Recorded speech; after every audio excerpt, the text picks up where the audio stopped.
एक बार सुमेरु पर्वत पर बैठे हुए ब्रह्मा जी के पास जाकर देवताओं ने उनसे अविनाशी तत्व बताने का अनुरोध किया। शिव जी की माया से मोहित ब्रह्मा जी उस तत्व को न जानते हुए भी इस प्रकार कहने लगे, मैं ही इस संसार को उत्पन्न करने वाला स्वयंभू, अजन्मा, एकमात्र ईश्वर, अनादि भक्ति, ब्रह्म घोर निरंजन आत्मा हूँ।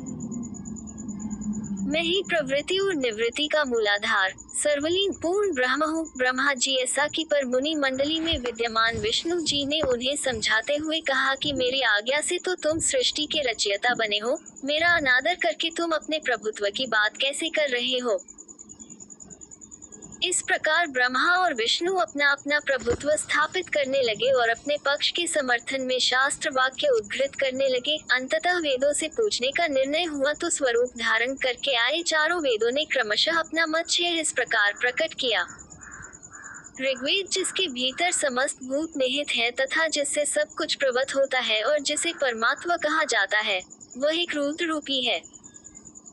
यजुर्वेद, जिसके द्वारा हम वेद भी प्रमाणित होते हैं तथा जो ईश्वर के संपूर्ण यज्ञों तथा योगों से भजन किया जाता है, सबका दृष्टा वही एक शिव ही है।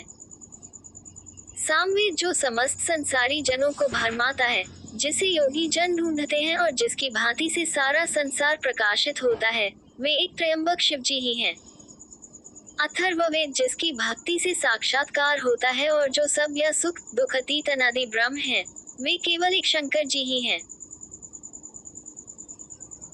विष्णु ने वेदों के इस कथन को प्रताप बताते हुए नित्य शिवा से रमण करने वाले, दिगंबर पीतवर्ण धूली धूसरित प्रेमनाथ, कुवेटाधारी, सर्वावेष्टित, वृपन वाही, निःसंग शिव जी को पर ब्रह्म मानने से इनकार कर दिया। ब्रह्मा विष्णु विवाद को सुनकर ओंकार ने शिव जी की ज्योति, नित्य और सनातन पर ब्रह्म बताया, परंतु फिर भी शिव माया से मोहित ब्रह्मा विष्णु की बुद्धि नहीं बदली। उस समय उन दोनों के मध्य आदि अंत रहित एक ऐसी विशाल ज्योति प्रकट हुई कि उससे ब्रह्मा का पंचम सिर जलने लगा। इतने में त्रिशूलधारी नील लोहित शिव वहां प्रकट हुए तो अज्ञानतावश ब्रह्मा उन्हें अपना पुत्र समझकर अपनी शरण में आने को कहने लगे।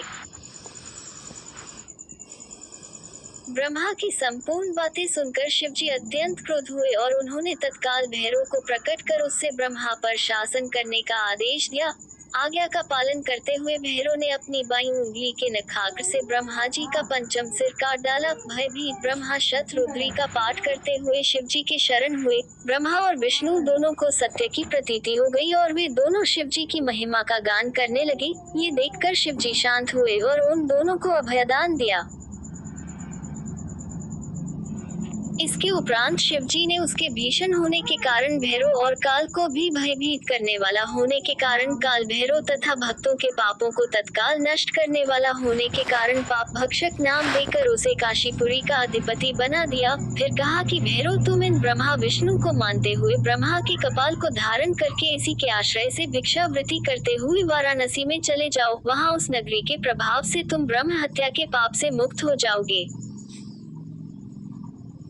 शिवजी की आज्ञा से भैरव जी हाथ में कपाल लेकर जो ही काशी की ओर चले, ब्रह्म हत्या उनके पीछे पीछे हो चली। विष्णु जी ने उनकी स्तुति करते हुए उनसे अपने को उनकी माया से मोहित न होने का वरदान मांगा। विष्णु जी ने ब्रह्म हत्या के भैरव जी के पीछा करने की माया पूछना चाही तो ब्रह्म हत्या ने बताया कि वह तो अपने आप को पवित्र और मुक्त होने के लिए भैरव का अनुसरण कर रही है। भैरव जी जो ही काशी पहुँचे त्यों ही उनके हाथ से चिमटा और कपाल छूटकर पृथ्वी पर गिर गया और तब से उस स्थान का नाम कपाल मोचन तीर्थ पड़ गया। इस तीर्थ में जाकर सविधि पिंडदान और देव पितृ तर्पण करने से मनुष्य ब्रह्म हत्या के पाप से निवृत्त हो जाता है।